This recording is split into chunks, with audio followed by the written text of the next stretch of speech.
tadi dah start meniaga. Selamat Hari Raya. Selamat Hari Raya kampung. Alhamdulillah. Selamatlah. Okey. Sekarang pukul 3 tadi kita orang start pukul 4.45. Aiskrim tadi kita orang bawa 53 sekokok.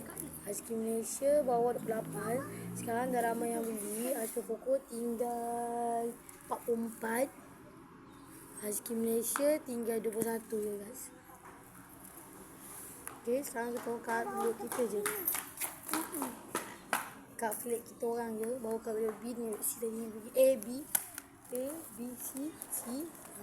Belum lagi kita pergi. InsyaAllah kita orang pergi je.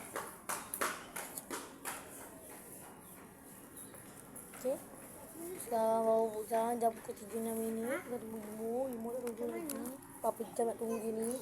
Kita dah start tadi sebenarnya. Tapi lupa nak start video je. Okay. Kita pergi je biasa. Hari Raya pun dah dapat. Orang RM2.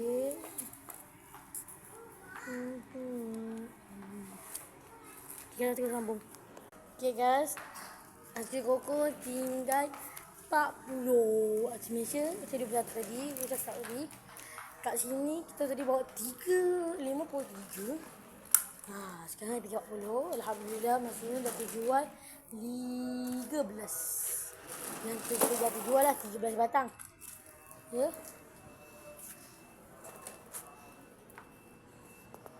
Okay, kita akan pergi.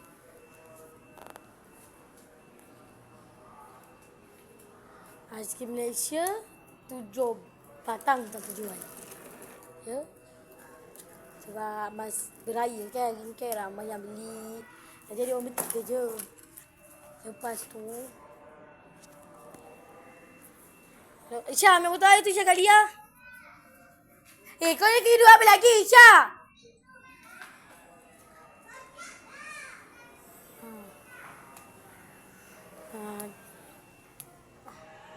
Apa tadi dah cakap dia beli 3 je aiskrim tu. Lepas tu tiba-tiba ada adik-adik yang 2 orang juga. Beli satu. Ingat, aku tak tahulah adik dia kan. Dia beli 3 je. Kita bagi sekarang lah. Memang meja kita lah harganya RM5. Cuba kalau dia beli 2, siapa? Rugi lah kita kan. Dia beli 3 RM5. Lepas tu cik dia orang tu beli 1 je lah dari 4 orang. Ada 44, tutup habis 44. Nampak tolak 4. Tinggal lah 40. Kat sini lah yang dijual. Lipatannya jauh gila ya. Jauh gila.